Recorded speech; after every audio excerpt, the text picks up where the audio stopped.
Hey, this is Coffee Compiler Club. Here today to talk about compilers and language runtimes and whether or not the world of hardware IP is out of date and whether or not Levo can do a demo of an IDE he's been building. It's been very fun to watch.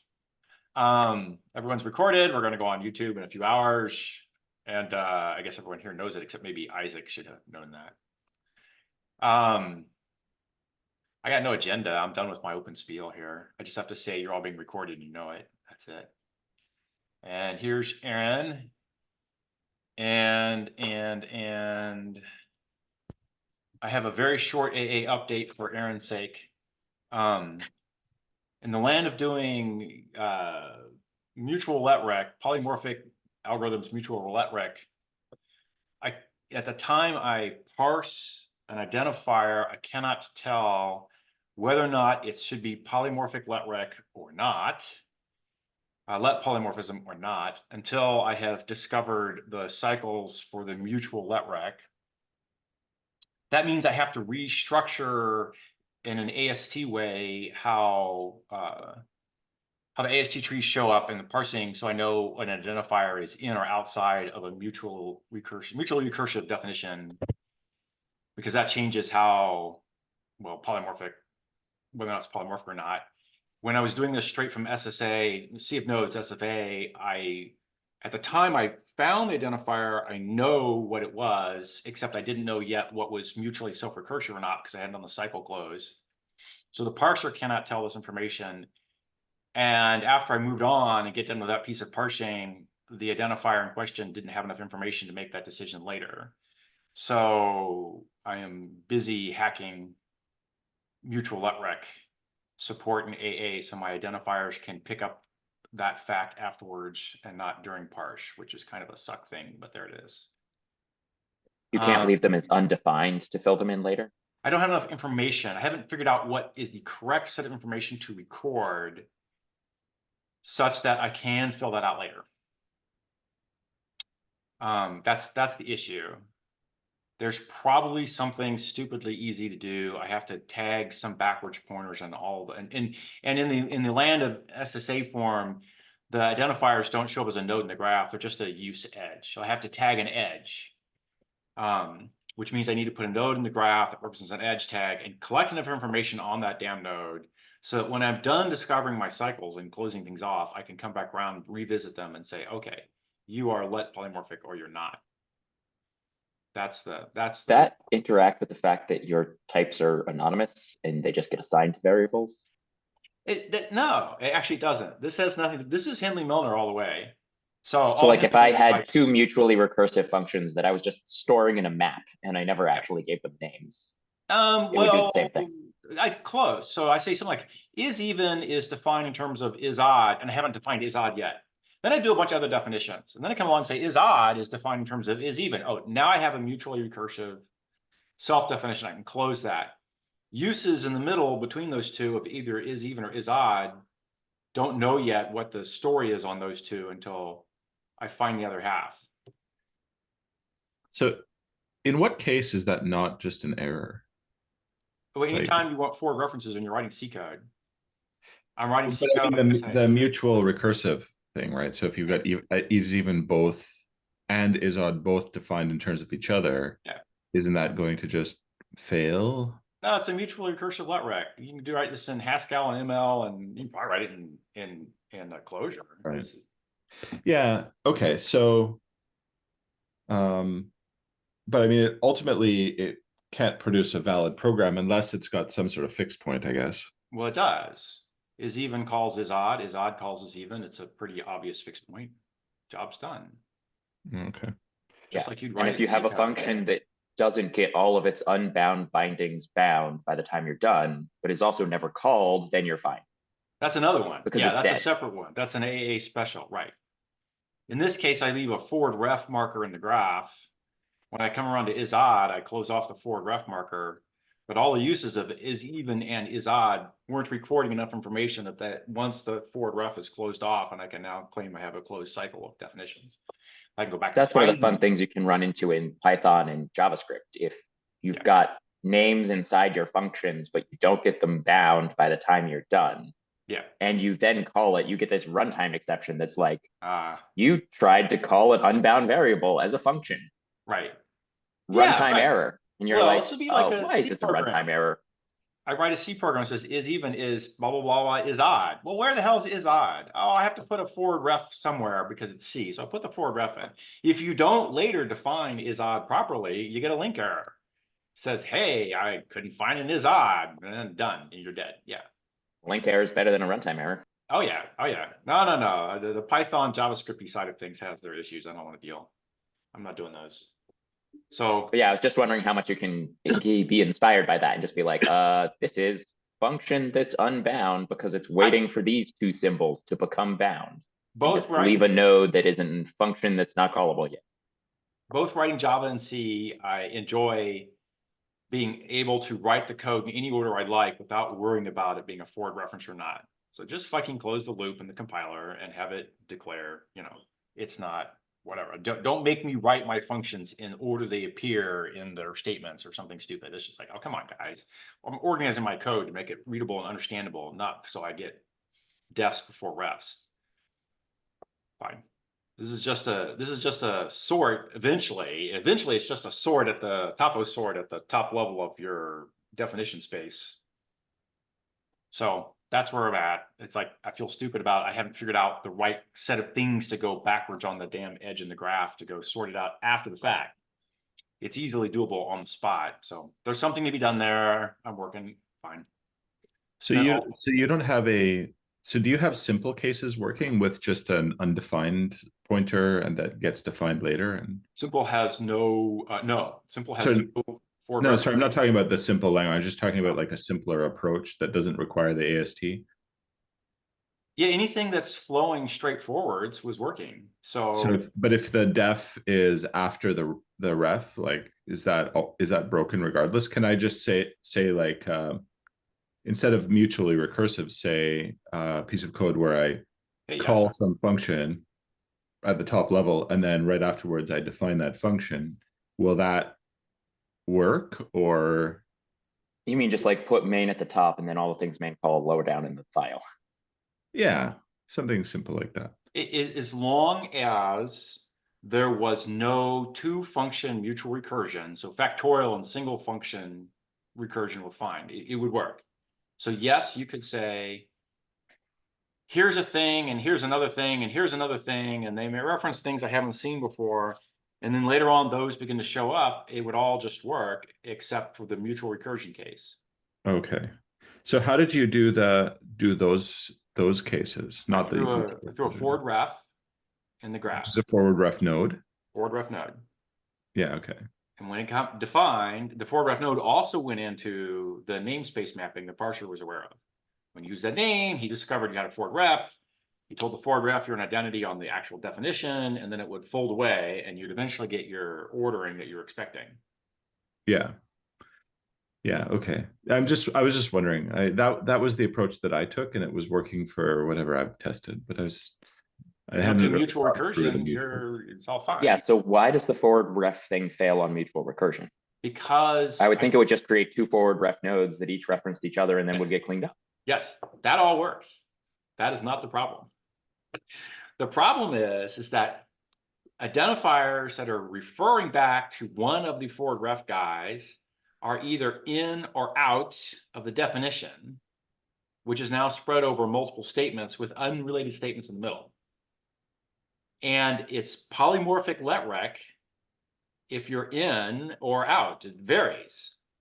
So in a case where I have a single definition example here, I say I'm defining factorial is defined to be a function. This is like, give me, hang on, I'm gonna go share screen and pull up the doc. If I can go find my doc, I open an extra window. And you can't just always do it as polymorphic and hope some later peephole will clean up the polymorphism and go, oh no, this could have been a direct call. Oh, okay. So okay, so hopefully this is visible. Here we go. Factorial is equal to, okay, so whoops, okay, stop that, dude, get back in there. Factorial is equal to, so at the time the parser receives fact equals, he just recorded that he was in the middle, but he doesn't actually put a definition for fact in because he doesn't have it yet. Then he starts parsing the right-hand side, and that says, oh, I am a lambda with an n arrow, oh, question mark. What do I want to do? I want to say fact of, n minus 1 times n. Otherwise, I want a 1. Boom. And then I say fact of 6. Okay, fine. So when I hit this fact, the one in the middle, that's a forward ref because I don't have fact defined yet. When it discovers that it's in the middle of this whole definition, it is not polymorphic. It is the exact same definition that closes the cycle and demands fact be defined in terms of itself. When you look at the Hindley-Milner algorithm, you do not make a fresh copy of the type here, of the type for the fact variable. You look up the identifier fact, turns out you're going to get a function, which is yourself here, but you don't know that yet. You do not make it polymorphic. You don't make a copy of the type at that point. When you come down here to this guy, you do make a copy of the type because it should, in fact, be completely plausible to do factorial of pi, because -1 and multiply and test with 0 are all perfectly defined on floats as well. So I have some problems though with this algorithm. I'm sorry, why? Endless loop. Oh, well, maybe I'm missing a -1. Why is it an endless loop? Because it's 0. Yeah, okay, fine. But you're like being obnoxious here. Sorry. Greater than 1. How about that? I've seen a lot of factorials. Yes, fine. So there you go. That one should work and also give you an answer. And maybe it's surprising, although mathematically factorial is well defined on floats. Yeah. So all I'm trying to say here is at the time that you look at this first fact, you are not polymorphic. And when you look at the second and third, you are. So you have to tell them apart.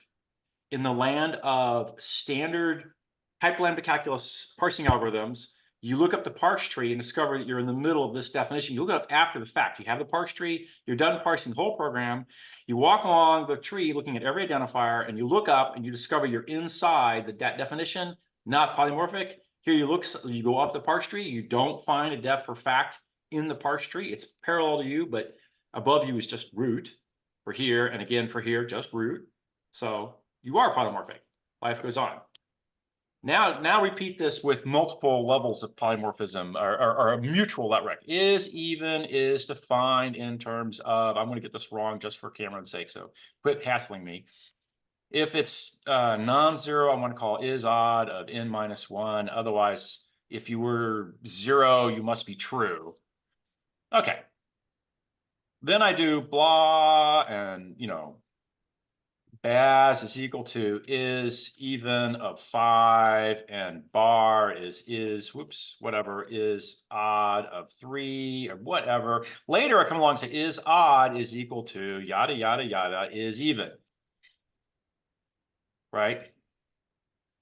Can't type. Fine. So at the time I parse this is odd, it's a forward ref, I don't know. At the time I parse this is even, I have an is evens defined, but it's not closed. I don't know if is even, which depends on is odd, if is odd depends on Baz. If is odd depends on Baz, then this is inside the mutual let rec and therefore not polymorphic. If Baz is independent of is even, then it is polymorphic. Same for is odd and bar here. I don't know what is odd is going to do. Maybe bar is defined, is odd is defined in terms of bar, sort of like factorial. Maybe it's not, who knows? Now I come down here and I close this one off and I say, oh, I have a cycle of is even and is odd. They don't include Baz and bar. At this point, when I finish this definition, I can tell you that is even in the middle and is odd in the middle, these are polymorphic. But these guys, this one right here, this is even and the is odd case, and this is odd in the even case, not polymorphic. So that's the issue. Excuse me. And obnoxiously, I would normally just grab the def for is it even straight out, which would be this function here. But if it's polymorphic, I have to build the graph differently so I can tag this edge as you are polymorphic or you're not. So the parser got confused. He can't actually do it at parse time directly. He has to wait until the definition for is odd closes before he can make this happen. And here, this is odd. it might get later defined within the body of the lambda yet. There's some theory that says it showed up in here. Now, it won't in this case, but I can make another case where it might yet happen. But then if I don't find it here, I have to promote to this case, but I have to promote 4 or 5 layers in the hierarchy before I find where the end target goes. So it's a kind of a messy problem to go sort out. It does let you write your code in whatever order you like it, but it does mean I can't make the decision about these is evens and is odd references until sort of further along. So I might yet, like the AST thing is I'm trying something and it's working, so I'm going to finish the job with it. And then I might come back and just skip the AST step because there is an easy answer here somewhere and I haven't figured it out yet.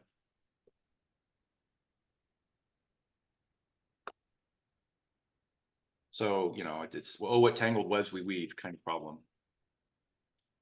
So by the way, Cliff, did you want Isaac to introduce himself? I did. I was going to give him some fair warning and somebody said something and I was like, oh, let me do something here. Hey, Isaac. You want to give yourself a 30-second or less, and then ask a question when you're done. Ask a compiler-related question. Yeah. So I'm Isaac. I've been building compilers for around 10 years. I mostly do like more front-end compiler stuff rather than back-end. Usually just throw it into LLVM or whatever for the back-end. But right now I'm working on like a reference counted language with like linear typing, like or linear type system kind of thing. And yeah, or I'm more of a front-end compiler guy, but yeah. And I guess one question I kind of have is for that parsing thing, is there any reason why it has to be during parsing? No. My thesis when I started was I could go straight to SSA form from parsing without any intermediate step. And that had been true, like Hotspot does this, except it starts from bytecodes, not source language. So I said, okay, I'll just go straight to SSA form from a source language. It should just work. And it does up to, I just hit this thing. So if I was doing C-like language, C++, Java, yeah, I could go straight to SSA from the parse. Right. And skips a step in the middle, life goes faster, that kind of thing. All right, yeah, so that it is possible to skip over the polymorphism issue without having an intermediate between the AST and the SSA. Well, that would be the question. There surely is, because, you know, a halting problem is all straight. There's always an answer here. I didn't find an easy answer. I wanted to diagnose that it wasn't being stupid, and I knew I could do it with an AST. So I'm running an AST version to see that it's not hard. You know, I'm going to do a topo sort, find my cycles and close them off, and then tell my identifiers what the hell they're doing. And then I'll go back and say, hey, at the time I, you know, closed them off and figured it out, I needed the following info from the identifiers. You need to have the set of open definitions that you're currently nested inside of, which turns into members of what I've been calling the non-generative set, because I got that from somebody else, which goes straight into how you do make fresh copies of types. I don't know if any of that made any sense. Yep. Okay. So I was actually looking at some issues that hit me around forward refs actually just the other day. But what I hit was a bit different.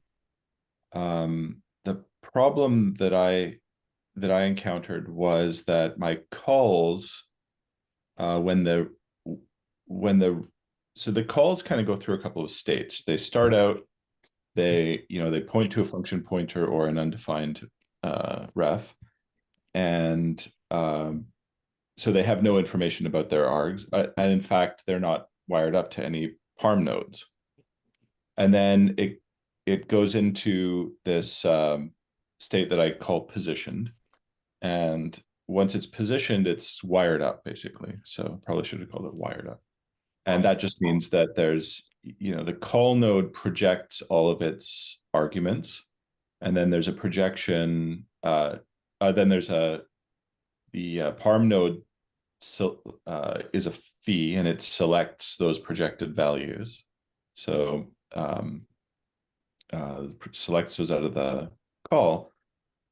But when I'm building, and it's not a forward ref, this all happens naturally because I'm not doing the work list peepholes.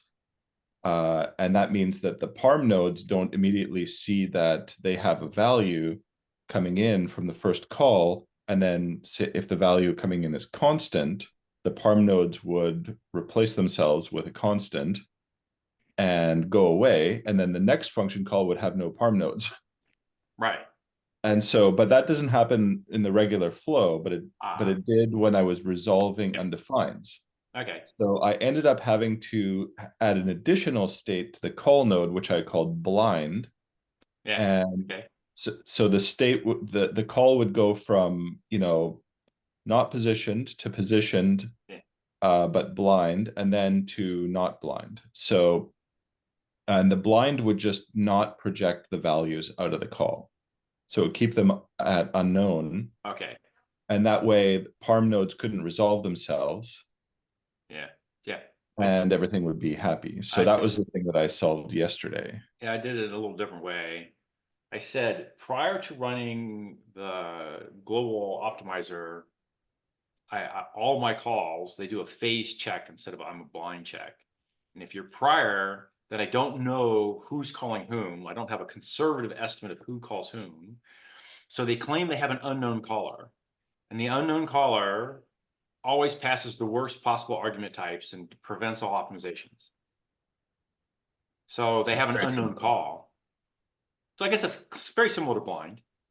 Yeah. So this happens for both function headers and call sites. Calls call an unknown function, functions get called by unknown callers. When I hit the optimistic pass, I remove all the, what you're calling position, what I would call wired up or wired. Yeah. I remove all the wires. I basically remove the call graph, and then I begin to build the call graph optimistically by doing standard flow analysis things.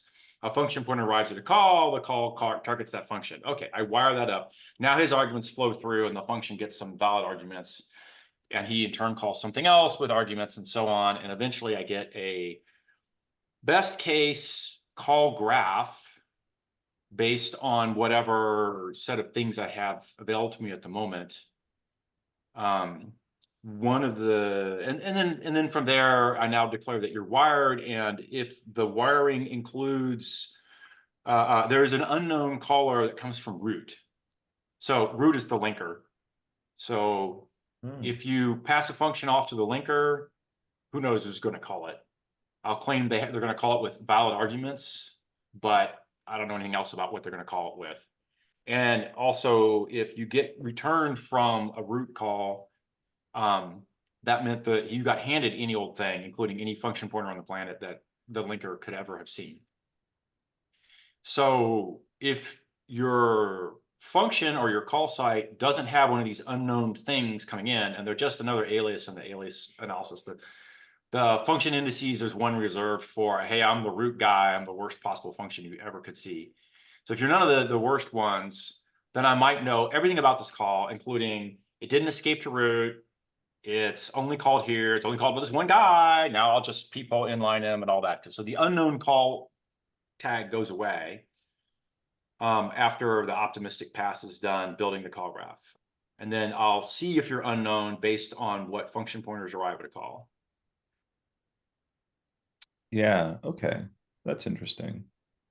That was the assumption that at parse time, I don't know who calls who, and I can't know. So you don't need to have the node itself going through states. You just have a node attached to it that represents that, like basically that ensures that a certain state I have this unknown call. Yeah, I have an unknown. Sorry, just be careful here.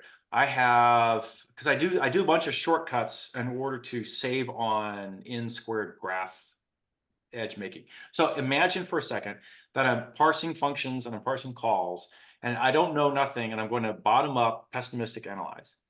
every call might call every function might get called by every call.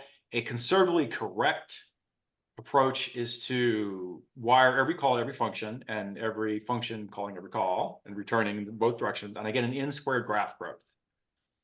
So I'm going to approximate that by saying there's a bit somewhere, and there's a couple places you can put the bit that says, yes, you call everything and everything calls you until that bit goes away.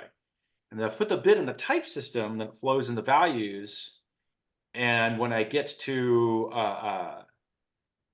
call sites that have this bit on their function pointer, then I know they have to give it up and call every function. And when I come to a function and he says, I'm getting called from somebody who I can't tell, and I look at the function pointers involved, then I have to give it up and say, all calls are calling me. And in that case, that's actually my return pointer counters are telling me it's all calls are coming at me. So those all start pessimistically everywhere, but when you go to the optimistic version, they only come from root.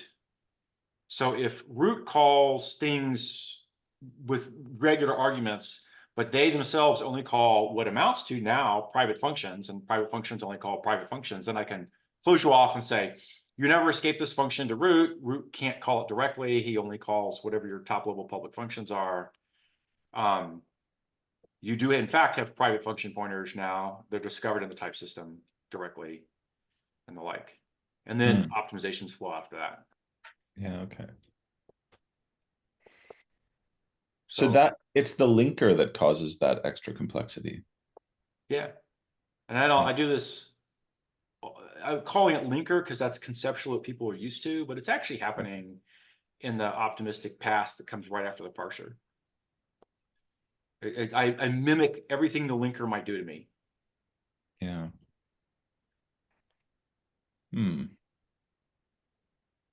Oh, and chat, somebody is posting. Haven't eaten lunch. Be right back. Oh, Levo, we hardly knew you. We didn't get a demo out of you yet. He wants to show off his IDE. I kind of want to watch it. So yeah, we'll wait till he comes back. Is that? I feel like I have an overly simplistic model here, but I'm hoping that I can keep it as simple as possible. So I went whole hog because I was trying to do everything, and it got, second system effect and did too much. I don't claim that you have to do that. Well, I mean, last time I didn't have even as much complexity as now. I ended up with a more complex system despite having a less complex problem, but that's because of some various mistakes. But now you eat a bigger chunk, you fix your old mistakes, and then you take a bigger bite of the apple. Exactly. So that's what I'm trying to do, but I'm trying to keep it to one mouthful. So Yeah, right. Just to be fair, the invocation is a pretty big chunk of the complexity in a compiler. Yeah, and Hello World's the worst possible program for a person to go compile. So my approach is dramatically different than what Cliff described, to the point where he'd probably desire to rather. Well, you do. I don't know. Rather pull his hair out than look at it. But if you look at resolving names and resolving invokes, that's probably half our compiler in terms of complexity. And I don't mind, because that was half the compiler when I did a Java compiler, and that was half the compiler when I did well, actually it wasn't, because it was a dynamic language. So never mind. I'll take that back. Dynamic languages, you just jam stuff in. Nobody cares. So I'll pretend I didn't say that. But I mean, invoke has to do a lot of things. That's the other thing, is that people get spoiled by what languages do for them automatically.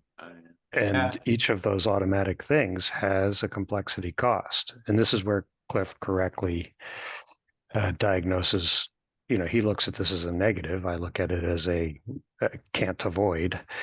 But, negative. No, you do. It's okay. Like, I don't take offense. Don't worry. I'm not. No, it's not. I don't take invoke calls or lookups as a negative per se. Right, but say partial binding as an example, or things like that, where you have a transformation of a type into a type out, and they're both a function. It's not it's an extra. or a name that resolves to a type versus a name that resolves to a variable versus, so on. Like each of those things, if you allow them in a language, it introduces additional complexity in the resolution. So, and because mainly 90% of the complexity is in being able to tell someone when they did the wrong thing and likely what wrong thing they did. I mean, error handling is most of the complexity. Yeah, that's a whole nother thing. Yeah, I think you mischaracterize my take on ecstasy and what it's doing, but that's fine. That's a discussion for another time. Well, it's fair to say you like simpler approaches. Yeah, they get the same job done. That's the key. I'm all good with the things that ecstasy wants to accomplish.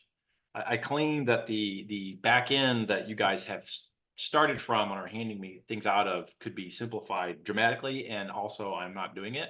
And also you've been hacking at it for years upon years, so it's a labor of love, and a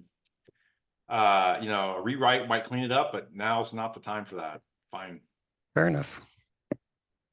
And then, of course, I claim that, I started out with the best of intentions in AA, and I'm not any further along, and in some ways, less further along in some ways, because I kept biting off bigger and bigger bites of the type. To me, the most frustrating thing is that I can't just swap cash with you, right? Like take your experiences whole hog and jam them into the same brain as my experiences and look at them objectively. I mean, it's so frustrating. I can't describe it. We have to talk. Yeah. I mean, Well, you can and we hire have to people. say again. You can't take someone else's knowledge, but you can hire people. True. You have to listen to take their knowledge. And so many times I've been hired where the person hiring did not listen. It's like, fine. Cameron, just sign up for Neuralink. Oh, right. Just like the next product out of Apple or something. No, it's Musk. Oh, Musk. I mean, don't you want Musk tweeting directly into your brain? Come on. Oh, I thought he was going to tweet my thoughts directly to the interwebs. No, I think he is more interested in tweeting directly into your brain. That's just my opinion. That's okay, fine. We all need to become Musk mind slaves. Excellent. Thought police are coming for you. What was I doing here? Hey, Yassir, did you want to demo anything or talk about anything? I don't have any demos. I guess updates wise, I added floats to my machine nodes, and then I started killing some of the old. I used to have these intrinsic nodes, which would just like map to some random x86 thing I needed to compile C code. So like, there would be like a float, like what was that thing called? Load, like it's like a float register to do with like the behavior of floats to do with when they signal and stuff like that. I can't remember the name right now, but you're compiling random C code from the old. Oh, I had to compile like a libc. Okay, which means you deal with crap like signaling floats. Yeah. So control and status register. That's what it was, and it has some stuff about floats, and that's why it was relevant. You're not doing 8087 control status register things. I think it touches that, but I don't think I did anything with that. It just came up at some point because when you set up like the CRT, it like all the environment is weird. Is the first letter of the instruction an F? Is it? I said, is the first letter of the instruction an F? Unfortunately, no. It like doesn't. I don't think it says anything about like. It'd be cooler if every float instruction said F in front of it, so I'm like mentally prepared. But they used this one to. Doesn't. Yeah. 8087. 8087, yes. Hotspot, C2. I totally hacked in 8087 support. Most miserable thing ever. Yeah, I did it in an earlier compiler and then I just gave up on it. It's not relevant today. I don't want the floats. Yes, it is not relevant. Yeah. Although for the longest time, it was the fastest way to do log and sign functions because their sign approximate and their log approximate were still a big step forward over like soft float. Yeah, and I bet Matt knows the link I'm about to talk about.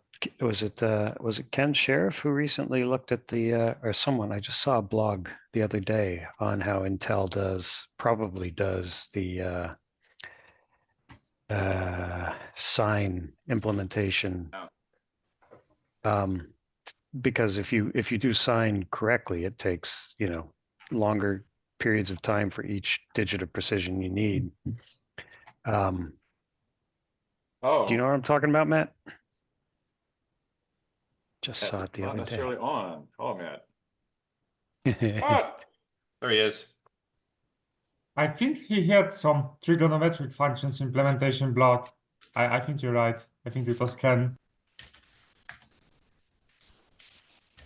So back in those days at Hotspot, we would get complaints about how Java was slow on all fronts, including obviously running sign. And people would produce these C programs that use the x86 sign-off, which gives you this coarse approximation that's good in the middle range and really terrible at the edges. And Java wanted bit for bit identical, perfect for all things. So they had soft float because the x86 sign-off was too approximate. And I got all kind of abuse about that, and we had to go fight. It was part of the start of me doing micro benchmark wars about what the fuck, whose definition of sign are we using here? I just put it in the doc. It wasn't Ken, but I think I saw it from something that Ken had posted or something. Yeah. He's back. Levo, when do you want to do a demo? I could do it now. Yeah, we're talking about stupid x86 things, x87 things. Yeah. Fire That sign bit thing sounds interesting. Should I start now? Sure, I'll talk sign for 20 seconds while you're setting up. So eventually I ended up doing the proper try until done loop with the sign op in the middle for what C2 emits for doing sign code in line, because a lot of times you can tell something about how good or bad the numbers coming in terms of numerical stability, and then you'd skip a bunch of edge cases. So there's a bunch of C2 optimizations for 8087 sign op that I'm hoping God have gone away. How do Android calculators do sign? There was this horrific thing that Intel started doing where their calculator was trying to do perfect precision math, which promptly followed by every time I went to the calculator to go do, compute tip numbers at a restaurant, the calculator would crash. I couldn't multiply by 15%. It's like, holy crap, Google, can't you make a calculator? Yes, it's a terrible sin. Do not go down that rabbit hole. Right, Screen is still off. Let me share. Do it.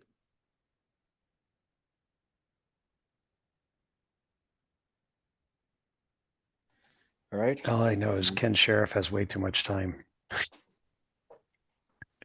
Well, I'm glad somebody does some of the stuff. Incorrect array length.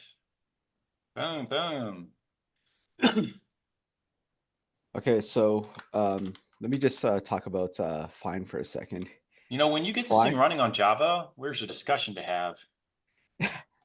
I need to know what the Java debugger is like and which one I should be using. Like I haven't done Java for some time. Never mind, it's a fucking mess. Yes. So anyways, my fine file, just writing the fine implementation took a long time. It's over 1,000 lines. Like half of it is test, but still, I don't remember if I ever said this on stream, but if you don't need to not use flat files, just use flat files, because most of the code written here, to hold plain text, because doing a fine across the edges of each memory block is what took up most of the code. Oh, I see what you're talking about. Yeah, because I didn't want to be copying a buffer and doing a bunch of other things. I just the fine part actually took no time to do. It's just the borders, because I've never done it before. You're trying to handle files of sufficient size that you actually want to break them up, as opposed to just malloc a few gigs and walk away. Yeah, I check it for the Nito, I check the length, and the hover is not good at the moment. Yes, but way too aggressive. Yeah, so what I did earlier was if you move within a word, it does not move the borders. Yeah. but I only got this up like last night. So I don't like those pop-ups to block the code I'm reading right around the cursor point. I never use the hover. I just Okay. implemented just so I can implement it. So you implemented it so it hurt me when I went to go use it. This is like what Yeah. IntelliJ's mindset is. I have something that was working pretty well, and then they went through and said no. So it used to be you could click on the number on the left and set a breakpoint. Now it will sometimes be in that window and sometimes not. So the first click will select the window or be a breakpoint set. So 50-50 whether you select the window and then the breakpoint. So you have to double click maybe to get a breakpoint reliably. And then they changed it in the last go around where if there's a return on the same line, like you have an if null test return null, then it stops and wants to ask a question. Do you want the break at the start of the line or on the return? Except that if you just double click and you're done, he's too quick and he won't pop it up because you're over with the click step. So you don't get the question, you get nothing. So now it's 0 to 4 clicks before you get the pop-up to ask the question you have to answer to set a breakpoint on the line. And it's kind of randomly whether it's 0, 1, 2, plus you double click too fast, so you don't even get the questions. You have to double click again. It sounds like a nightmare. Yeah, complete disaster for just doing stupid shit. So same thing for the hover. If I want the damn hover message, it's either, in Emacs, it shows up in the mini buffer, bottom of the screen, in a fixed known location out of your edit window. Or I want to click or do something, into Emacs, we meta click, and then I'd get the hover, what the fuck, right? There's things you want to do, but I don't want the default hover because I'm just looking at the whole of the code. And suddenly I can't read for auto val : what? Oh, mod.value unsafe. Well, I couldn't read that with the hover. So I originally so I'm used to what Visual Studio does, and it gives me just like one line, but Clang gives me a whole bunch. And give me 1 second. What were you gonna say? It's like, if I'm interested, I'll take more than one line. If I'm not interested, don't bother to pop the hover. By the way, why do you use IntelliJ like versus what's that? You're talking me or Levo? You, Cliff. Oh, because for the longest time, Java didn't have a good Emacs and Java didn't have a good agreeable debugging setup. So I basically use IntelliJ as a debugger and do my serious editing in Emacs, and occasionally I edit one-line things in IntelliJ. And I so hate it because it's such a miserable experience. But it's a better debugger than what I used to have. Now, I understand that now there's a reasonable debug interaction with Emacs set up, and I haven't tried it. That's a big hack to go try to get a debugger up and running in Emacs, followed by, it's like switching IDEs. Hey, you're going to switch from IntelliJ to, I don't know, Yeah, that's a lot of work. Yes. So the easy answer, Derek, is that 20 years ago, IntelliJ was brilliantly good. It was fast. It did everything, and it did it well. And by everything, I mean it had 12 features. And then the year later, it had 617, and the year later, it had 47,355, and the year later, it had 200 billion, and it just kept growing year now they've after year. overflowed, and it's a giant negative number of features. Yes. So Can't basically, even click the side. it's kind of like using Node, just in terms of the complexity. Like it's just infinite complexity. Yeah. But it's also inertia. So once you know it, you can be very, very productive in it. So it's like build systems, basically. Yeah. No, build systems all suck. It has a build system built into it. So it has that piece of suck built in, yeah. It has several build systems, several incompatible build systems. Can we not talk about build systems for one day? Dear God. I got bad news for you. I spent the last 2 days working on builds for XDC, and it's actually pretty far along now. I'm well along on my builds. I'm very happy with them, but that's a question for another day. I believe you. Yes. So I want to implement like enough of LSPs for it to be usable. And I'm used to VS Code. As I was saying earlier, VS Code just gives me a line, and I'm used to that. So I implemented what Clang gives me, and they give me like the first line seems to be like the type of something. The next line is the documentation of it. Then there's a blank line, comment about something. I guess this in this case, find insensitive unaligned is the function name, and then I guess it's trying to say that it's a parameter in like a function parameter in that function. But anyway, But that's a reasonable pop-up. yeah, I'm not used to this. I just implemented so I can see what Clang gives me. Right. I'm planning to write some kind of filter, so it's more what I'm used to. As an IDE, you need to have like the programmer's normal use case in mind, and infinite eager pop-ups are too much. You have to figure that that's a separate question. When do you want the pop-up as opposed to what's in it? So IntelliJ, the right kind of pop-up will do a set of arguments like you got there. You're supposed to put an FN or a const char star FN int star. Right. You're hinting parameters. Sometimes I want that. Sometimes it's blocking the line below, and I can't read the line below, which is crucial to tell me what I want to put in for the parameter. So I'm all kind of annoyed at pop-ups like that. Sometimes they're good, sometimes they're bad. But your eager hover, that was way too much. Yeah. I really like the way Emacs sticks at least the way I've got it set up. It sticks that argument information in the mode line at the bottom of the screen. Yes, it's out of your face, but you can glance down if you need to. And it's always in the same place. And it's always in the same place. You know where to glance. No, I totally like that. Absolutely. So I think Emacs has a lot of this user interface thing worked out better from 40 years of people. Yeah, although the LSP implementation's all through pop-ups everywhere. So basically you have to disable almost everything about LSPs to make Emacs reasonable for my taste. I have almost no I think I have no pop-ups, almost no pop-ups in Emacs. Yeah, no, I don't either, but that was because I spent a bunch of time disabling them all. Oh, mine didn't come on. Well, maybe I haven't sucked down the right packages. Mine didn't come in. There's a handful of go find, compare, lookup things that I saw your list pop up there. The IntelliJ list has serious issues as well. Like the obvious thing that I get on Emacs is metadot, and then I can type things, or I'm on a thing and it'll do the lookup, whatever. IntelliJ is shift, and up pops a search, or you type a little bit. The search searches every possible library on the planet, including Apache, blah, blah, blah, and things I have never, ever in my life ever used and will never use. And it will offer first and foremost suggestions from libraries that I don't have loaded and have never seen before it will go to, I write the word node, and it's every possible thing in some crypto library far removed for I don't know what, web, this, that. Yeah, and I got an example of that. In a node, I'm in a function called node, or I'm in a class called node. The class head definition guy. Or I say, I want a constant node. So I say con node, and I have a con node. But he'll give me constant node with a bunch of letters in the middle, and then he'll have some other con blah, blah, blah, nodely, blah, blah, blah, that has nothing to do with con node, but there is a con node right next to me, and he won't find it.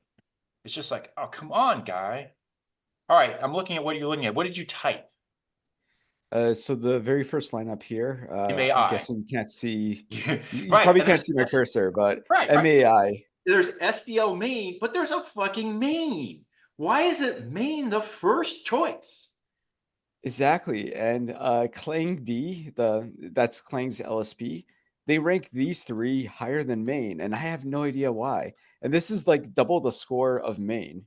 Wow. Like, I don't understand. So you want some kind of score by locality? Well, you recommend me things in that I currently have checked out and modified in Git, and then things that are in the same package, and then things that are in packages I've already imported, and then things that are packages I have not yet imported. And also the way I spelled it. So if I have an MAI, I want a thing that starts MAI ahead of somebody who has MAI in the middle. Because if I want an SDL MAI, I just start by writing SDL. But I didn't. I started writing main. I wrote MAI, fucking give me. Here it's a little more questionable because you don't have an uppercase in lowercase AI anywhere in your choices. Mm-hmm. So I think this one is a little more. Okay, because why is MM256 mask I32 gather? So this problem isn't Clang because it's got an M and then an A in mask and then an I in I32. It is those three letters in that order.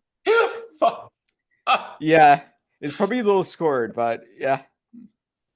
Oh my God. I suspect the SDL main is coming at the top because they paid for the ad space.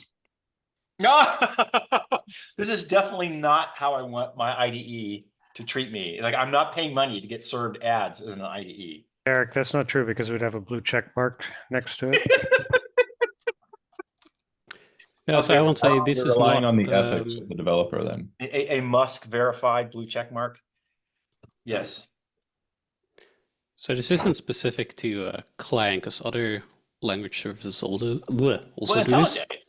Yes. Yeah, because so I similarly, because I got annoyed with like pop-ups and whatever, I have a custom plugin that I made for my editor to do code completion. And my problem there is I strongly dislike auto completion, because what happens, you're typing and this pop-up comes up and it covers the code that you're reading. Covers the code you're trying to read, yes. And then even with debouncing or whatever, as you type, that pop-up keeps flickering in and out, and it's actually quite distracting. And more often than not, when I'm still typing, whatever suggestions it gives are not relevant. Right. Or it gives you like 20 suggestions, like, yes, I know there's 20 functions that have that thing in the name. I haven't finished typing yet. Yes. So I have a manual completion, like you type, hit tab, and that it shows up. Something happens. Yes.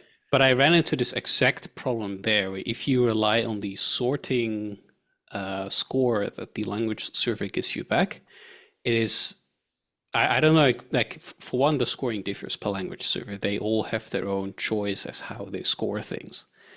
And what I found, at least with Rust Analyzer, more often than not, it's just inconsistent. I don't know whether it does it based on like location or whatever. So what I ended up doing is I completely ignore those scores and I just sort them alphabetically. Yeah, okay. And then the other thing, what I've done similarly, because I found it annoying, is a lot of completion systems nowadays, at least in the various NeoVim plugins, they do fuzzy completion. So if you type MAI, it will give you basically any word that includes MA or I, or the combination thereof, or in some order, so you get like complete bullshit back. Right. And I ended up just doing basically, for the initial search, that is up to the language server. So if you have like a word, you say, hey, language server, give me completions. I think basically all of them do prefix search. But you can't control it. You can't say, hey, start searching at the end, as far as I know. What I then have is, as the completion pop-up shows up, you can continue typing and it will filter down the list, but it doesn't modify your buffer. Wait, York, wait. Give us a demo. But I can show that later.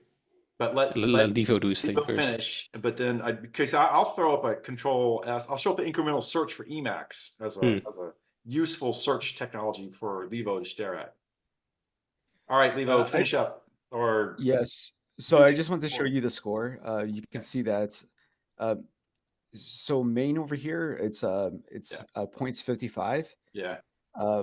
Like the SDL the SIMD stuff is 0.5. Yeah, and I don't know why this is such high score. SDL 1.1. Yeah, right. I like SDL scan code mail has 1.1 as well. Yeah. Really? Okay, yeah, it's sort of in the middle of the screen, about 6 lines from the bottom, 7 Here's lines. scan key code. Oh, see, I see it.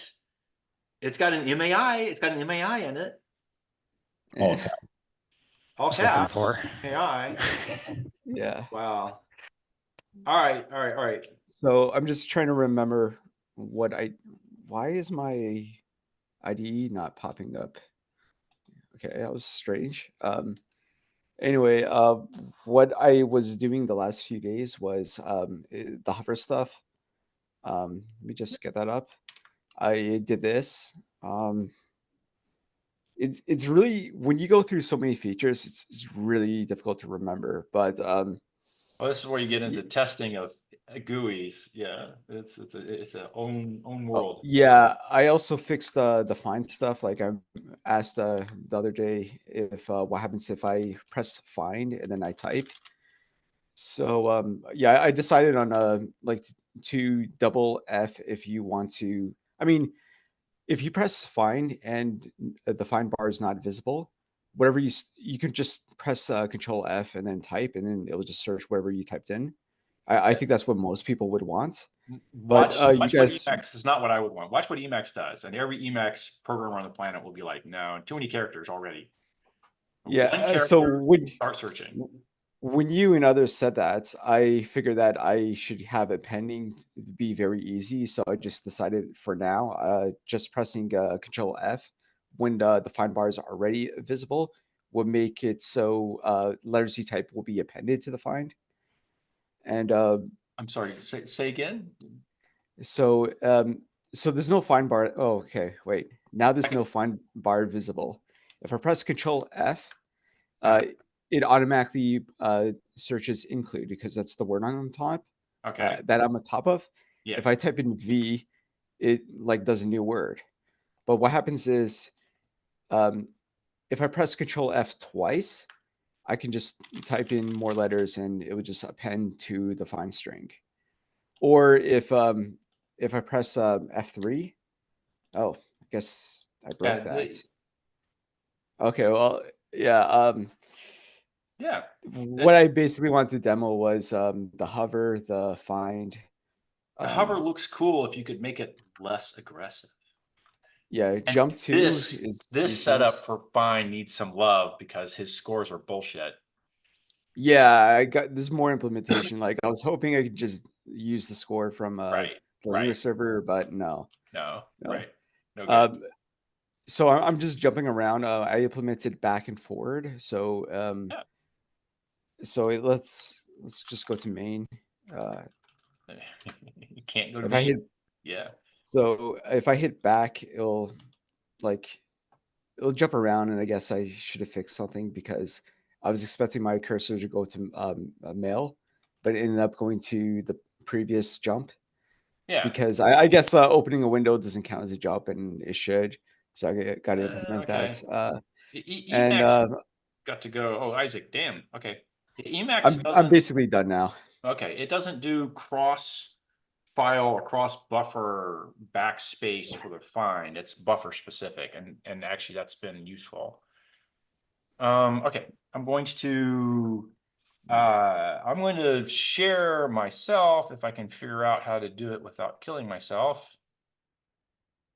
And I'm leaving the font small because, you know, whatever.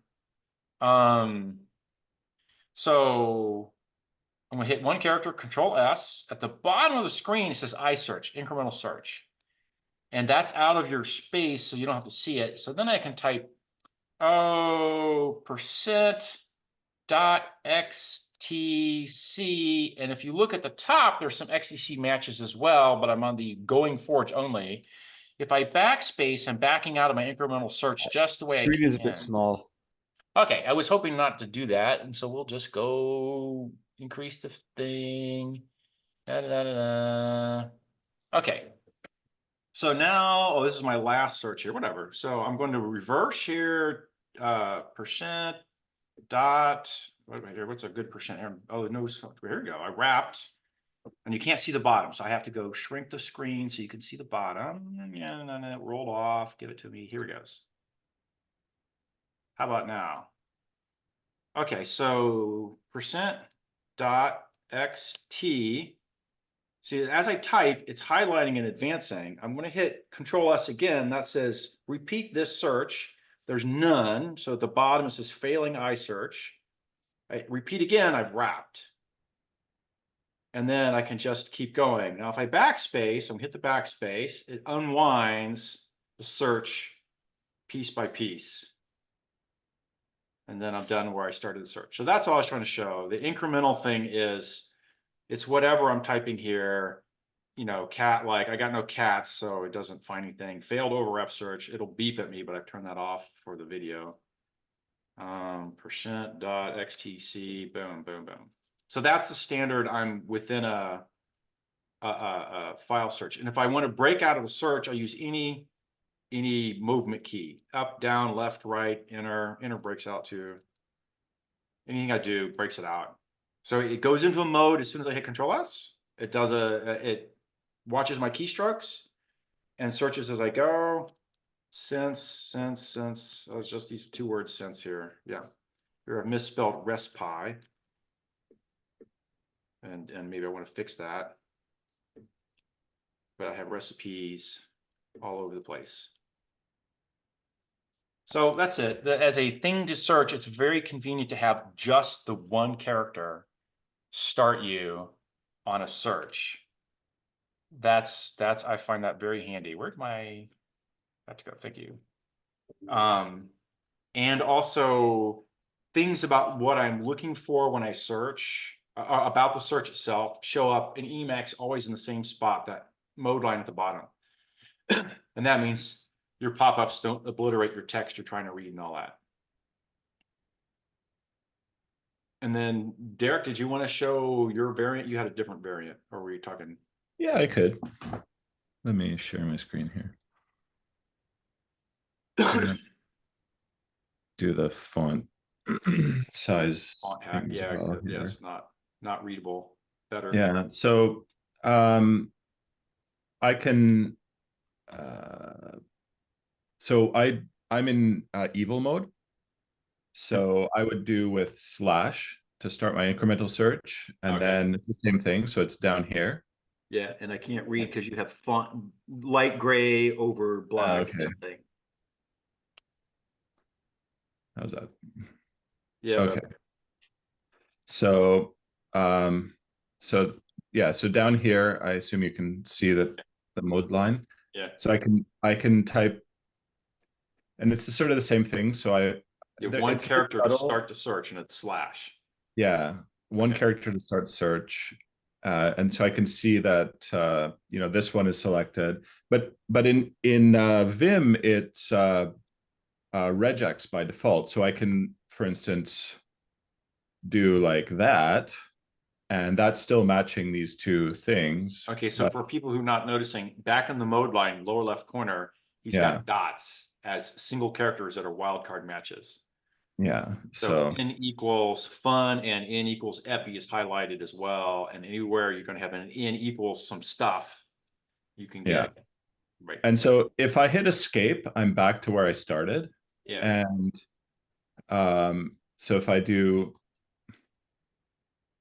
this again, then if I hit enter, it jumps me to where I went, but then the highlights stay highlighted. And then I can press the N key to jump. So N or Shift N to jump back and forth between them. So there's yeah, right. So I can, yeah, so it's pretty nice to be able to keep the highlight. And then I also can press star on the symbol. And so if I press star here, you can see that I can jump between them, or I can press hash and it's the same, but it goes in the reverse direction. And then N and capital N just go the opposite ways. You have a shortcut that says take word under token under cursor point. Yeah, so I press star like that, and it does that. So, or I can press hash, right? And if I press hash, it goes like that. So, okay. Yeah. There's some other stuff that I don't use so much. Like those get me everything. Oh, you know what else I use a lot actually is space slash. So space is like a prefix key in this version I've got. Yeah, so that's not a prefix key in any mode I have.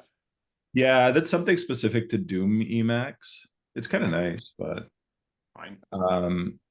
So then if I type, so then I get this project-wide search, yeah, and I have a project-wide search. That's why meta dot gives me a project-wide search. Yeah, so it's a similar thing. So then I can do this. Yeah. And you can add more characters to refine the search and such. I especially like the fact though that every one of these has a different set of key bindings that are personalized down to the human. Oh yeah. So that we can't ever switch computers.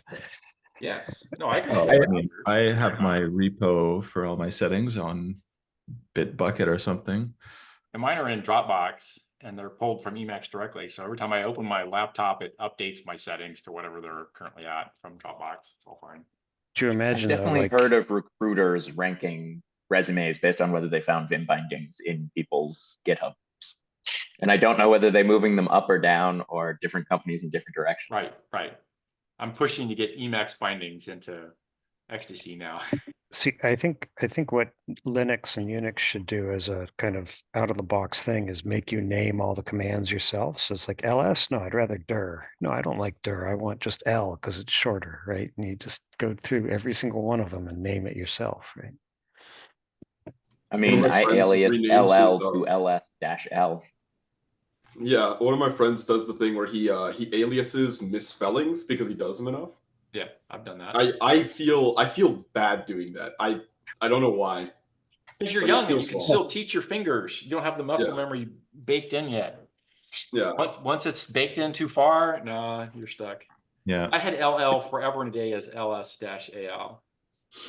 And then Do I everywhere still- I go, I had to go rename that. Yeah. I can still never remember LL, and I always type ls-l. Yeah. Has anyone here ever installed Steam Locomotive? No, Yes, what and is it? GTI. SL, and it takes over the screen and you watch a little ASCII art train go across, and then it drops you back where you were just to make fun of you for having typed SL instead of LS. Ah. Yeah, no, I do have a friend with that actually. I remember this now. It does teach you to stop doing that when you see a Steam Locomotive every time you type it in the wrong order. Yeah. I have Yeah, issues it's pretty with fun. I guess a nice prank is to alias them to reverse each other. Okay, now I get why you're in evil mode. Yes. You know, Right. but I did learn Vim at the same time I decided to learn Dvorak keyboard, so that was a bit confusing for a while. That sounds like self-inflicted though. All right, York, did you want to show what Yeah, I can quickly show the sorting differences if my screen sharing works. That's always a challenge. I got a question about the Java debuggers. Like, do any of you use Java debuggers heavily at the moment? I use IntelliJ as a Java debugger heavily. Is that like a executable someone could just like pipe into? IntelliJ? You can I go mean, get whatever the, they use for their debugger. Like, do they have a binary I can use? Like, I think So- the JDK comes with like an EXE, doesn't it? Yeah, it comes, right. The JDK comes with a baked-in language server for the debugger, and I don't know anything about it. So okay, so I'm gonna look into that eventually. yeah, so Levo, I also wonder, like, go ahead. Java has a long documented wire protocol for the debugger. Right. So you can just attach to it over a socket, and that's how IDEA does it. Yeah. So you want to look Perfect. at IDEA for ideas. But the actual integration, you can just integrate directly to the Java debugger via the wire protocol. You I was know, just It's not like curious if you could GCC call that's a it separate like, binary. Okay. The Java debugger is the JVM, right? do you know if I can actually fire hang up on. an IJ I and was going to try to say debug? something for 5 minutes. Yeah. What's it called? Do you guys know if it's possible to so like I know you can call the JVM like a DLL, like you can just use it as the DLL form. Does that thing like allow you to use the debugger functionality like raw? I think as long as you have it, you can, yeah, I think you can go, you have to throw a flag on the, you have to throw a flag at it when you launch it that says accept a debugger connection. Gotcha. Is there not like a programmatic interface, or do you have to do it like with the sockets? I think, no, you didn't get the socket. You have to connect to the socket. Gotcha. But the flag has to be set when the thing's launched as a, I think what he's asking is there an API that you can use on the client side of that socket? And yeah, there's 14 of them. You know, there's one for each open source group. So there's probably an Apache one and a, you know, so on. Gotcha. all right. Double check. Is my terminal visible? Yeah. Yeah. Oh, all right, perfect. So on the right, I have LSP sorting enabled, and on the left, my custom. And my custom is just alphabetical sorting, so nothing too shocking there. But you can see the difference here. If I have a vector and I just search for P, so if I show that on the right, type P tab, shows the results.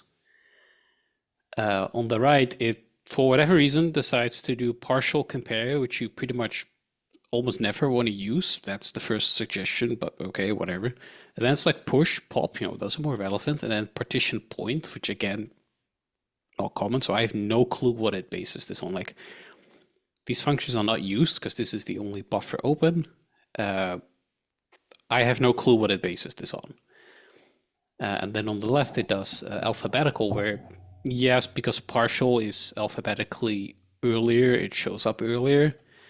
But the benefit with alphabetical sorting, it's at least predictable. It's predictable, yeah. And in this case, I just type P, so there are a lot of suggestions. But if I were to type, let me see if I can find, okay, let's say AS, right? Then it makes more sense because one letter as a prefix search, you're gonna get weird results.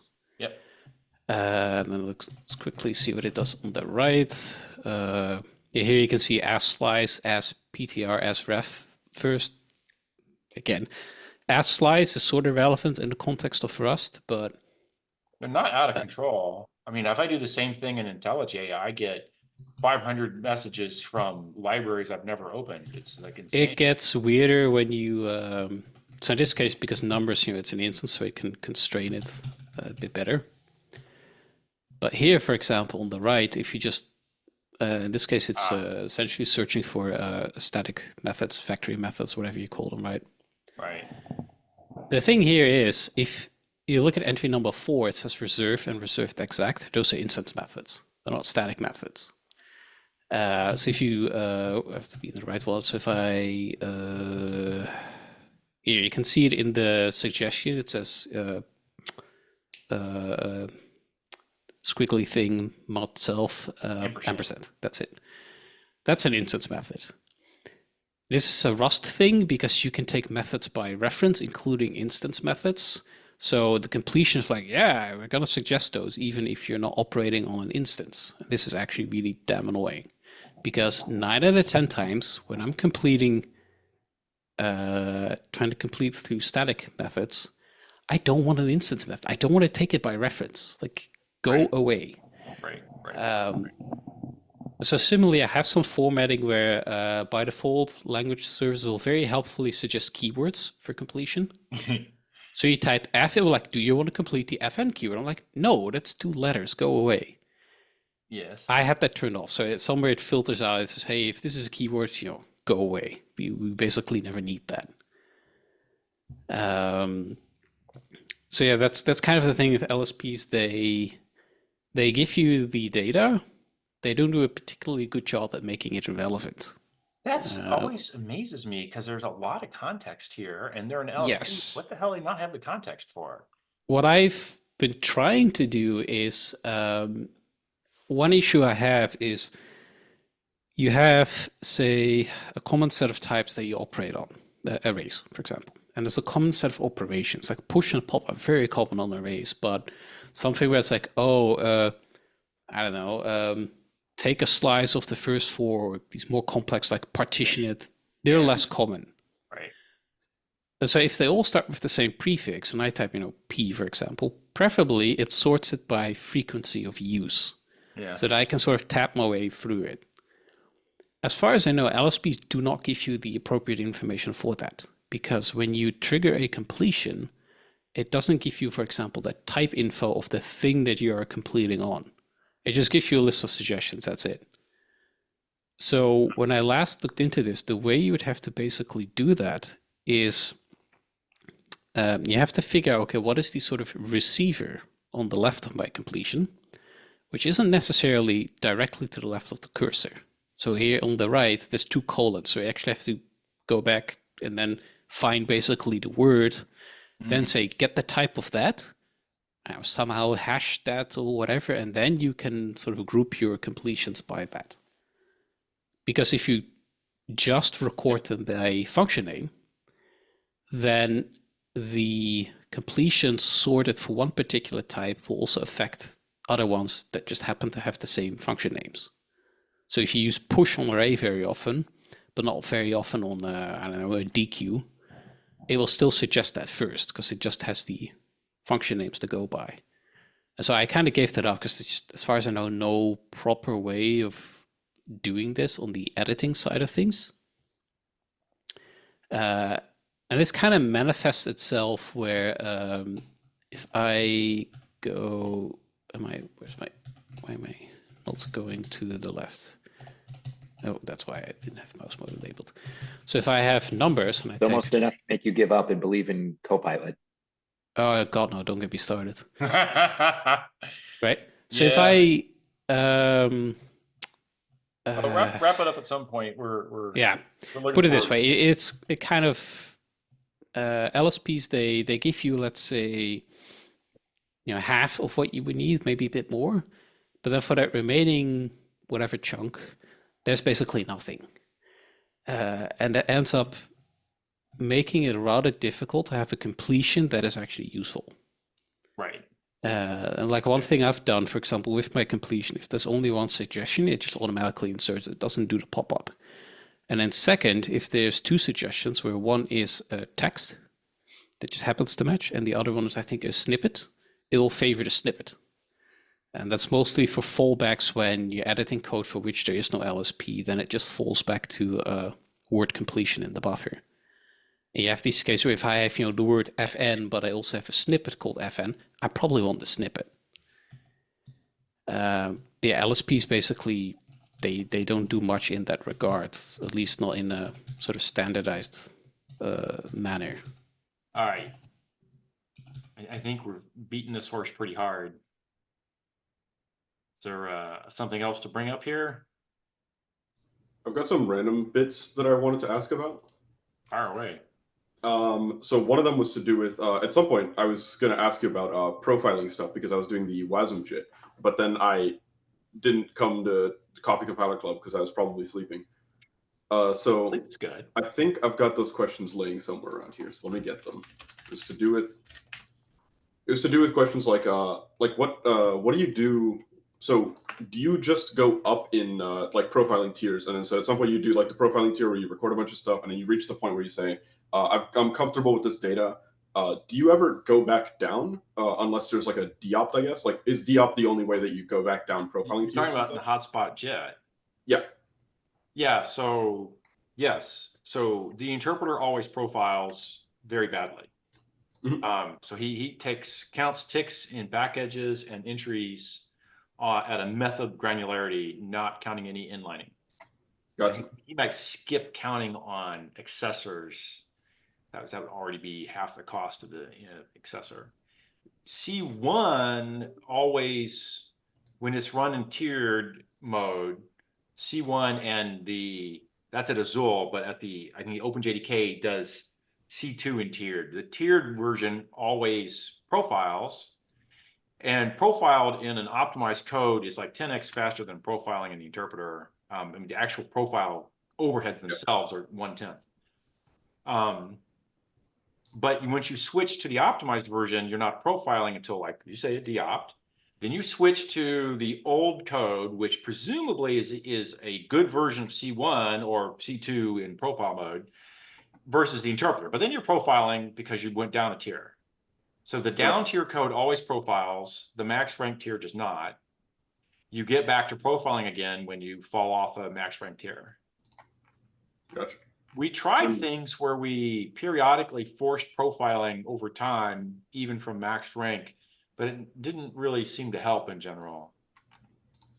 Gotcha. Yeah, I was curious about that because I imagined that a lot of like some of the stuff that I was looking at was like basically a lot of it is just I want to know which paths are like error paths so that I can like schedule those away from like the main like hot code and stuff like that. And so those seemed like the big things that I'd want to squeeze out of profiling data. So it'd be, oh, this is an error path, so it's like basically never hit.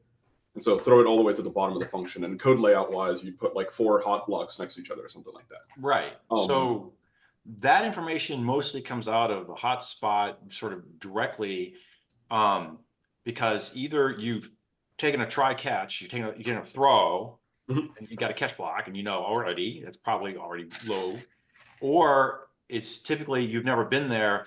Many bytecodes in the JVM have a mode flip on the bytecode itself that says I have been here once, and therefore I have initialized the target class involved. So I'm doing a load from a class. Yeah. If I've never initialized that class, if I've never run this bytecode, the bytecode has a bit set in it. Some of them are right on the bytecode itself, so you edit the bytecode in memory, and some of them are on the first thing the bytecode touches that says I've been here before. As soon as those are not been here before, you know you've never run that code before. And the compiler takes that as a profile hint of 0. You've got 0 ticks here. I got ticks everywhere. I got 0 ticks here. Makes sense. Okay. And then once you're I think below I had some other ones, but I don't remember them right now. Oh yeah, you mentioned some term, and I didn't know it, and I didn't know how to Google it because whenever I Googled it, I got like the wrong thing. So it was like no. Step 2 is smarter. Say, and then you said Bell and Laurus. Bell and Laurus, Bell. That's a guy's name. Laurus, Yeah. Larus. That's not the right. Yeah, when I went to search for these terms, I like couldn't find these names. Yeah, it's like this guy's papers, right? Yeah. Okay, hang on. Bell and Laurus. Can't type and Laurus profiling. Efficient pass profiling, 1996. So what I'm looking for, efficient path profiling. Let me, I'll throw it in the doc. It's pretty obvious here. Oh, Ball and Lars. Ball and Lars. Yeah, I spelled Bell. I found Ball. That's it. Gotcha. Yeah, Ball and Lars. And it does an obvious thing where they just do a network path completion, cover all paths, and then merge the counters after you're done. So you get minimal counters, but you have to add various sets of them to know which paths got taken. Makes sense. I do often wonder how easy it is to get that kind of profiling information back to the LSP. I would kind of like something where if I'm looking at a function call, if it takes less than a millisecond, it's in narrow. If it takes a millisecond to a second, it's normal. If it takes more than a second, it's like fat and bolded or something. This is an expensive function call. This is a cheap function call. And that when I'm looking at the header of a function and I mouse over it, it should say something like, here's how hot this function is. This is a thing that your 100,000 machines is calling 1 billion times an hour, or this is a thing that your 100,000 machines is calling once a year. Right. I did that language server effect way back in the hotspot, even while I was at Sun, where you had a port, you open it up, and then I gave you a simple HTML GUI thing to go surf through the internal profiling and got to the Which point works where if you're debugging and you can go look at a specific function. I don't know that gives you that same effect of like putting it in front of your face. That's like, it wasn't a language server, right? It was useful because you could go straight into those and say, give me the hottest function the JVM's been currently doing. Give me the code for it. In the code, obviously, would be the inlines. I could actually give you the inline tree. I don't think I did them, but I could give you the inline tree. We kept that around. Plus, in the inline code, it would give you hardware performance ticks in the JIT assembly code, along with all the Java safe points labeled and stuff, so you could see where you were in the code and the method and where the hardware was burning cycles. Oh, that was the other thing. Yeah, we've talked about the doing ticks and stuff, so you can know oh, this thing's been hit a bunch of times. But also, when is it profitable to do direct timing stuff? I imagine that some hardware is just the timers are just too slow, where you don't want to call the fancy timers. So there's several things here that are unrelated and related vaguely. You can always do random stack sampling. You just drive the rate that you sample down to the cost is where you don't care. Gotcha. So I was able to drive costs of a random stack sample down at Azul on x86 hardware down to where it was some 1,000 clocks because you took some cache misses, not too many. You crawled your own stack. You didn't have to do any relevant information except in the stack crawl, I had to go reverse the PC to get how big the stack frame was because I was having all 15. I didn't burn a register for the stack frame. So I had to do a lookup. But that was relatively cheap. And you crawl a fixed depth of 8. I just collect the 8 reverse PCs. Gotcha. And then if you ever looked at them, later in the profiling, you would go look them up in the code cache and decide what function you're going to call. You don't do that lookup at the profile time. So some count of 8 or 16 stack crawls doing some lookups during the crawl, all done in a few cache misses. That one could be run a couple times a second because the overhead of 1,000 clocks out of 1 billion a second meant that I could do 1,000 a second, and it was 1/1000th overhead, and no one could tell. You can't measure it. Yeah. I imagine when you're doing that style, you can't use what's it called, like seg faulting save points, because like the save point polls, those are really slow. I don't know why. I think on my machine, I think it took like 5 microseconds to get back a control from like a seg fault or something. Right. So when I said random stack sample, I meant random, not save point.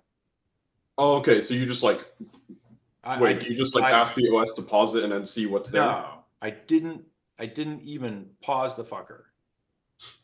I crawled his stack and I had it robust. So okay, so you just like grab the stack pointer and then you can do an approximate crawl from that. Yes. There was another version that said only at save points, so it's 100% legit. Gotcha. And those could also be done really even cheaper because it's always self-cache. It's always in your own hot memory. So if I do save point polling, then I would flip the bit in the save point crawl yourself, and the next time the running core fell over a save point check, he would then fail load compare branch, jump into the I'm doing a save point poll, crawl his self stack at a save point, and record the same information, except it was all hot in his cache. Gotcha. So that was even cheaper. What things you blind yourself to with that strategy. Yes, you only get ticks at save points, which gives you issues because it doesn't. Yeah, that makes sense. Yeah, because you wouldn't have them in like hot loops and stuff. Yeah, you don't have save points everywhere, right? So you want the stack sample, the random stack sample, and you can have the self thread do his own stack sample, and then it's mostly hot in his cache. And the only thing is you get, because it's random, you can be mid setting up a stack frame. So you could be in the middle of, I made a call and I'm supposed to push the stack frame by a fixed amount, and then but I took the interrupt. So I look at my stack and I'm trying to find the RPC, and you might have to screw once or twice. So I got that robust. And then I could crawl a stack on yourself, and that was really cheap. But some other timer thread told you, do it. Okay, makes sense. Okay, so there's those things where you can drive the cost down. There's another version which the lower tier guys do, which is they do ball and large, so they do self counts. And there you have to make choices about atomicity or not. And we did some of them atomic and some of them not. And that was important because if you are hot across many cores in the same code, and the same code is ticking up a common counter that's split amongst multiple cores.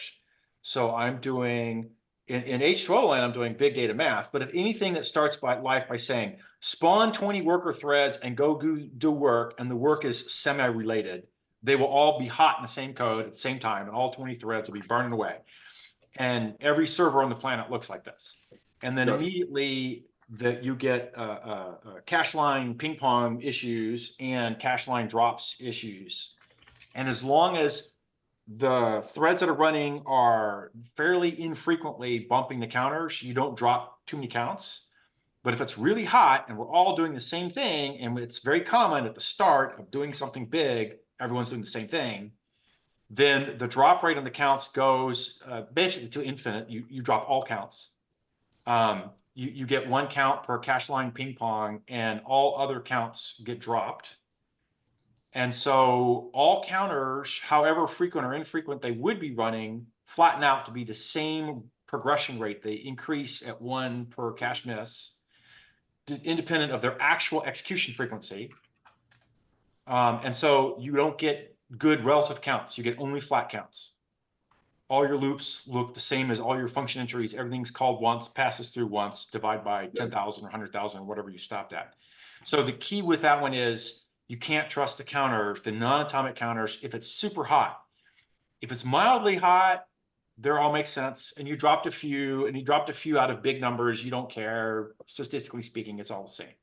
As soon as it goes super hot, all your counters are shit. And then C2 has a detection for that and says, you know, I know my counters are now shit. I assume this is all super hot. I'm going to switch back to static C-like profiling estimations because I can't trust the counters. Gotcha. And then if you instead go to atomic counters and they're ping ponged, they become super expensive. Because now instead of throwing it away, you wait for the ping pong to come around. And then your act of counting slows everyone down by an enormous amount. So that's them's your bad options. Gotcha. Let me think. Do I have anything else? I don't think so right now. Sure. I guess I'll throw in another tidbit. The interpreter is so slow that even if it's all super hot, you don't care either if you drop the counts or you block and get a precise but slow count because the interpreter is already too slow. But as soon as you're even in a C1 or a tier 1 with profiling, you care. Makes sense. Got to do something about rapidly updating non-atomic counters, dropping a huge fraction of counts. You have to figure that one out. All right. What else? So all this talk about debugging and editors and stuff, I realized that, well, currently I'd been working with no ability to actually debug any Java code, and now there's getting to be a decent amount of Java code. So I thought, I wonder if you can remote connect an editor to like IntelliJ to a running Java process. The answer is you can. You just have to give the JVM a simple command line flag, and yeah, while we were chatting, got debugging working through IntelliJ now, with even though my process is running externally from that. So there's nice. Supposed to be a decent Java debugging interface with Emacs now. If you were to test that one first before I bit the bullet and tested it. Yeah, maybe. I mean, if you're already there, the problem is that I'm doing things in a weird way because I don't actually have a proper Java project set up, and the only way I build is at runtime. Oh, okay. So yeah, the way I've got it set up is too weird, and I haven't bothered making it production. Well, this wouldn't be IntelliJ project. This would just be however you stitch together, what do they call it, DAP or something, debugger access protocol, and Emacs. Yeah. Switch to GDB and Emacs with GDB. Yeah, so maybe I could still do it with Emacs. I can try it, but anyway, it works nicely with IntelliJ. Okay. Well, I hate the IntelliJ other parts of the experience. Yeah. Because they like Cameron was saying, they used to be good, and then they just drowned in features, and now common everyday things cannot be done quickly. They have to be screwed around with. These 0 to 4 clicks to get a breakpoint in is one example of many. If it was always 4, I get it in muscle memory. If it was always 1, no problem. If it's 1 to 4 randomly, and you have to stop and read or wait for a pop-up to show so you can click choices. I don't want to click a choice on a fucking debug set breakpoint. Just fucking set it on the line and walk away. Jeez. All right, I'm whining now. Done. Didn't IntelliJ have like hotkeys for every action you wanted to do? Yeah, and I have some of them memorized and some of them not. Many of the debugger step things I do. Breakpoints I couldn't ever get memorized, and I don't even know if they'll do the hot set a breakpoint on a line with the key now. That's a good question. Or if it'll just, stop and pop up the question. Hey, do you want it here or there? It's like, no, fuck you. Do it on the anywhere, both, neither. I don't care. Give me now. Quit asking questions. It's the ask questions that breaks your flow. Don't ask me a fucking question when I'm doing the debugging thing. There is in this case, there's an obvious answer. Set the breakpoint at the first point, and if I want to move it to the return on the line, I'll move it. Fine. Yeah, the double click just opens, and you see that pop-up flash briefly, right? It's not that it's a double click. If you have the window selected, so I have 3 panels like you do. One is the debugger, one's my main edit, view, whatever. One's a bunch of crap tabs that he'll insist on opening that I don't want to see, so I move them off to the side. If, for whatever reason, the debug pane is currently selected, and I click a breakpoint spot in the text window, that selected the text window as opposed to setting a breakpoint. So then I click it again. Now he wants to set a breakpoint.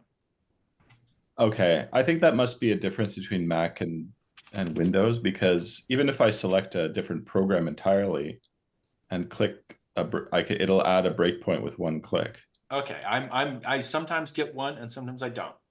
Then Okay. if there's a return on the line, so it says if null check return null and one line, then he wants to pop up a set a he gets one of them is set a conditional breakpoint or set an unconditional breakpoint. It's like, fuck you. If I wanted a conditional breakpoint, and I often do, I'll stop when I get there and add a condition. Don't ask me, do I want? Set the breakpoint. So I'm getting this. Well, I'll just share my screen here because. Okay, and then the next one is if there's a return on the line, he asks, do you want it here or there? And that's my whole, I get 1 to 4 random clicks before I can stop and answer a question, get a breakpoint.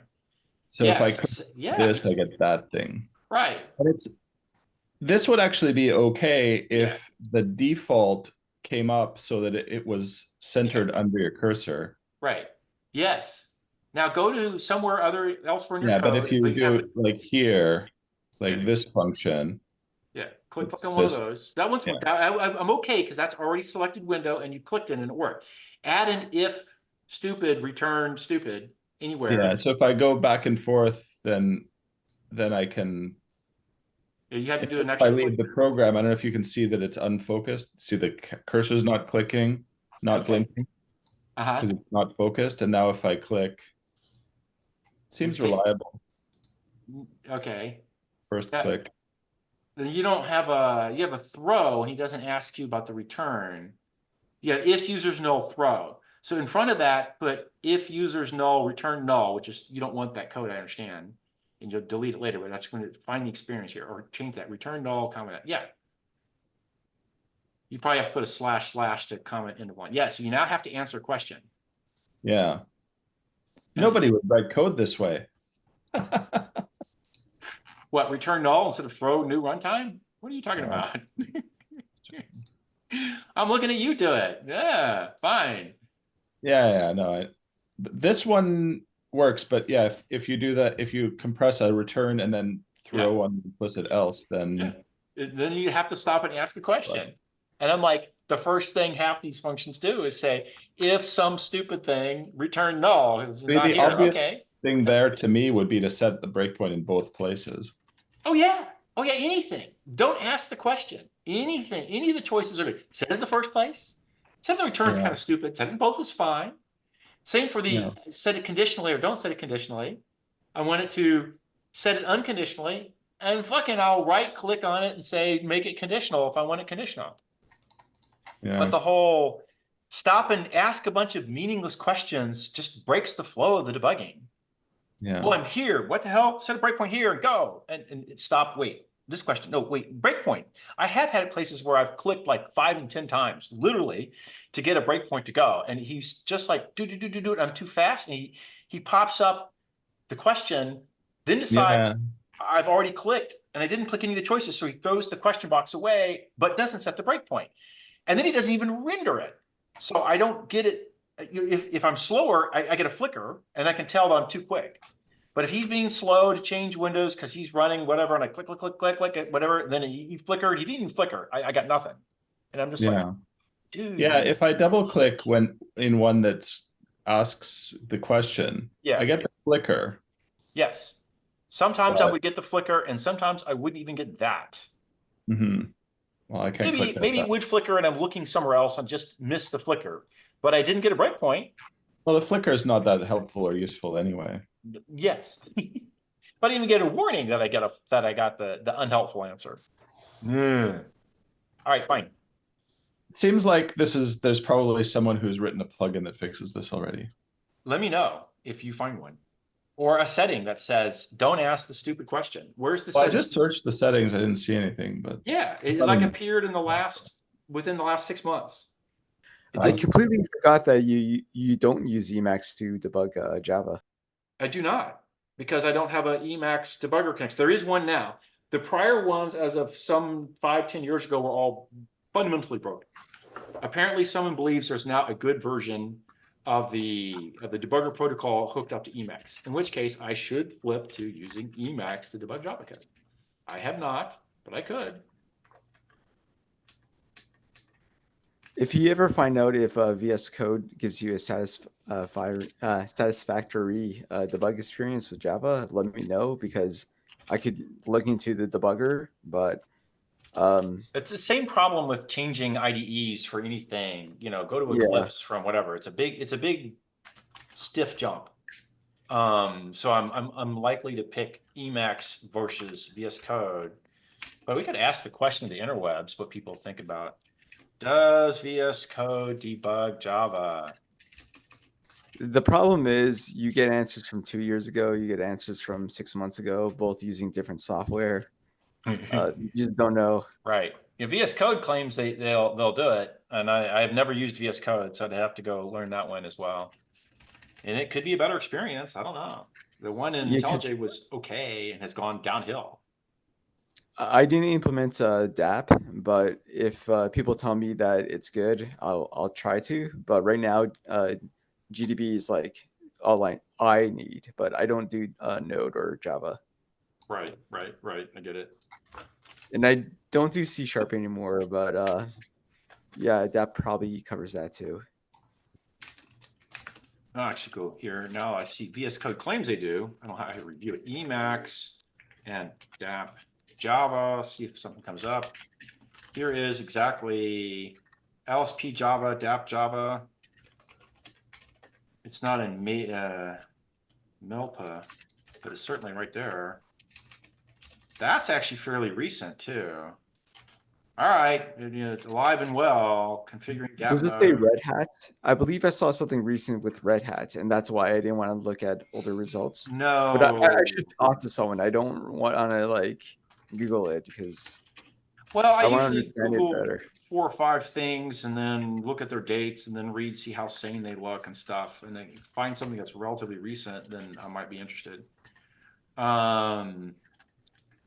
Here's DAP mode for Emacs LSP, which I'm sure there's a whole lot of languages, and here's the Java flavor of it. This next week, I probably won't even look at that stuff. I'll probably just try to get a release out and have rename supported, and maybe I'll attempt to do semantic tokens, but I'm not sure yet. Right. All right. Well, I think we can be done. I think we're good. I would love to hear if there were some success stories about using Emacs with DAP and Java. But that's time for another time. Okay. Well, I just got my DAP debugger connected in Emacs. I mean, Oh, so shit. far so good.